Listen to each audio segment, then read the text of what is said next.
Hello everybody and welcome to another OgreCast. I'm Ogre. I will be your host for this game of StarCraft 2 between KillerB, the Purple Terran, and Eladimir, the Green Zerg. And as you can tell from the colors being purple and green, this is a custom match. It's going to be a duel actually for universal supremacy between the Terran and Zerg. Between these two, my IRL friends. Looks like we have the Overlord spotting the Terran and trying to pull himself back out of there before KillerB actually gets sight of the Overlord, which is a clever thing for Eladimir to do.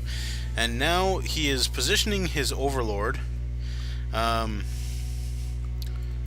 Okay, well, he definitely got scouted by that SCV. He was going to position his Overlord in an optimal position to see when and if something was coming, but then he decides that he's going to send it right over the Terran army. There is a Marine out, actually, which is pretty fast for KillerB. Although, actually, I guess it's almost 4 minutes into the game, so it's not very fast. It's about average, I should say. To hold the Overlords away. I'm sure KillerB knew that Eladimir was going to be playing as Zerg, so getting a Marine out quick to keep that Overlord out of the way is always good play. So I'm going to actually take it down in just a faster speed. Usually I like to go on that quicker speed just to get through the opening phases where nothing happens a little faster.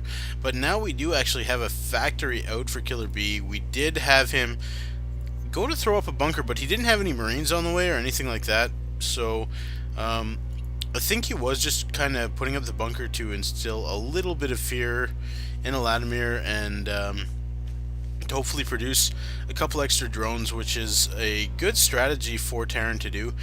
Throw up a bit of a bunker just to cancel it in order to get a couple extra drones made into Zerglings.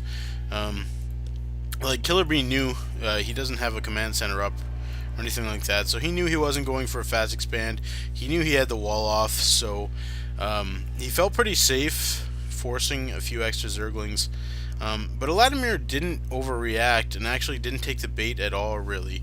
So in the units tab, we can see that there's only 6 Zerglings out. Maybe that's 2 more than a Zerg normally goes, but Eladimir did a really good job not overreacting to seeing that bunker rush. He had 2 Zerglings that could easily shoo away that SCV, and he does a little poke up here, and what's he going to see?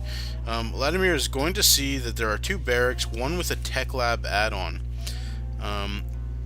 He did not see that there is a factory with a reactor, and usually you don't actually go too long with that reactor on your factory, but instead you're going to swap it with something that has a tech lab, because siege tanks are just so good against Zerg.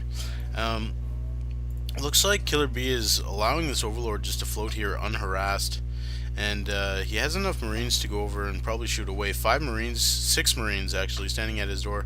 And looks like a sacrificial Overlord is going to go in and take a little gander, but too late is he going to see that there are Hellions. Let's just take a look at Eladimir's perspective. He did actually scout that because of the creep,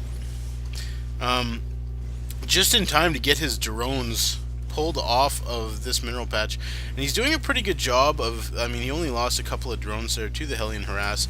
There are 2 queens here holding that ramp. One queen does have to run away, and I don't know if there's enough. There is just enough energy for a transfuse there. He did not get the transfuse off, though. Oh, there it goes, actually. Okay, so nice transfuse there by Eladimir, knowing that he had enough energy for it. But now this queen's in the red, and despite the fact that a queen can take a lot of damage from Hellions, it is not going to want to get hit. Oh, and a beautiful other transfuse from this queen, doing a really good job keeping those Hellions off. Interestingly, though, 4 shots from the Hellions didn't take those Zerglings down, and they did take extra damage. Eladimir does not want to lead with this this badly weakened queen, though, and Oh, 2 shots actually takes that queen out.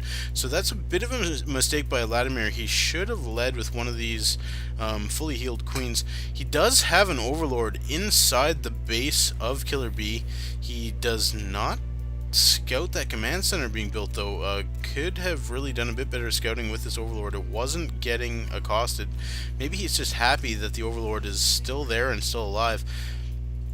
But KillerB is going to get that command center over, and at the expansion it drops down. There's 3 Zerglings there to scout it, and Eladimir now is fully aware that, oh, look at that, 7 Hellions out now, which is pretty huge for not having any blue flame. But yeah, so KillerB's expansion is scouted, so let's see if Eladimir actually makes any sort of response to scouting that going down. He doesn't have a sizable army, so Eladimir can't actually do anything really to stop this expansion. He does have some Mutalisks out, though, and unfortunately I haven't had the production tab up, so I apologize that we didn't see those coming, but there are only 3 Mutalisks here. I think they poked their heads in to do a little bit of harassment and got shooed away. KillerB does still have his Marines inside the base, which is, well, knowing that there's Zerg kind of at this back. Oh, nice Baneling Nest on the way. Yeah, like when the back side of your main is exposed to the Zerg being in these close air positions, really good idea to keep those Marines up inside the base. He's got the Hellions down to defend his expansion, so not as big of a deal to keep the Marines down there as well. And we do have more Mutalisks poking their heads in, but unfortunately for Eladimir, KillerB already has that turret up to guard his main base. Eladimir wanted to pick off that reactor from the starport, but unfortunately loses a Mutalisk to the Marines, who are all stimmed, by the way.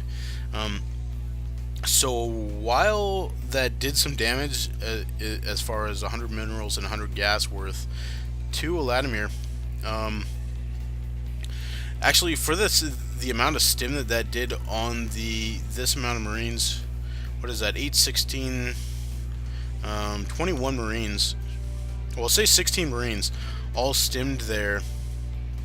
So it did a significant amount of damage to 21 Marines, so without medevacs you can actually put a monetary value on that. The stim was costly to take down 1 Mutalisk, and I don't know, it may have saved the reactor, but Eladimir wasn't going to be able to take that down anyway, so it might have been worthwhile for KillerB just to shoo the Mutalisk away, maybe even take only half of these Marines and stim them, have the other half kind of show up late, I don't know. But kind of, it was good for Eladimir to poke in. He got a bit of a scout off, and also while he was poking his head in, he did expand. Now there are 2 Vikings on the field for KillerB, 2 more in production. So these Vikings are decent at keeping Mutalisks at bay because of their range, especially behind Marines.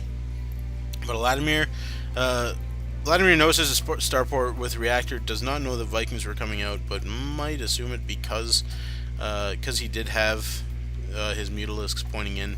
So it'd be a good idea, or fairly obvious, I suppose, that a little bit of more anti-air might come out. I don't know. Because of there's Marines, I would personally lean towards thinking that starport with reactor was for medevacs. So I wouldn't be too afraid of the Vikings at this point, but yeah, so the 4 Vikings going to do a good job, definitely, of being able to scout and being able to to prevent the mutas from running away, which they would be able to do a little bit better. 2 spine crawlers going down to defend. Basically, these are defense from Hellions. Yeah, so Eladimir does scout a little bit with his mutas. He does see the army size, which he would have been able to see with his creep anyways. Doing an okay job of spreading some creep, but would really like to see some better creep spread to connect those bases. And KillerB is actually attacking with Marines in front, Hellions in the back, which can be good because you don't want to lose your Hellions too fast. And they have that long range on their on their little flame blast there. So basically, we've got some Vikings here doing a bit of Overlord damage while this attack comes off. Good Baneling attack. Unfortunately, there was no split for KillerB. I don't think he actually even knew that Eladimir had Banelings at that point in time. But with the amount of Marines that he has, Banelings are going to definitely do a good job of pushing back the army. Gonna want to regroup. You can't really push in with 10 Marines and 4 Vikings. So, especially because Eladimir does have a couple of queens here. They can do some serious damage to Vikings from a distance. But KillerB does take his Vikings back. They haven't taken any damage, so no need for repairs there. He does have a couple of medevacs as well. The medevacs are out of energy because of stim.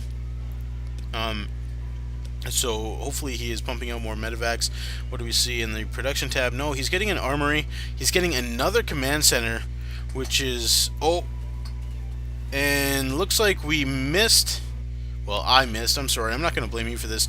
Nidus Worm actually comes up. I did see the Nidus network going up earlier for Eladimir, but yeah, here comes the Nidus Worm in the smoke here.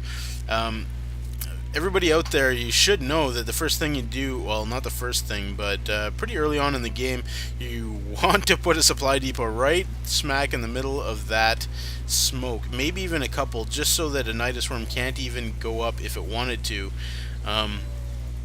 But I want to point out the beautiful building placement for KillerB really prevented any sort of damage going on from that Nidus Worm, because if we took a look, I do want to go back just a little bit again, sorry to have to watch this a couple of times, but if you take a look at what happens here, the Zerglings actually had to run in through some buildings.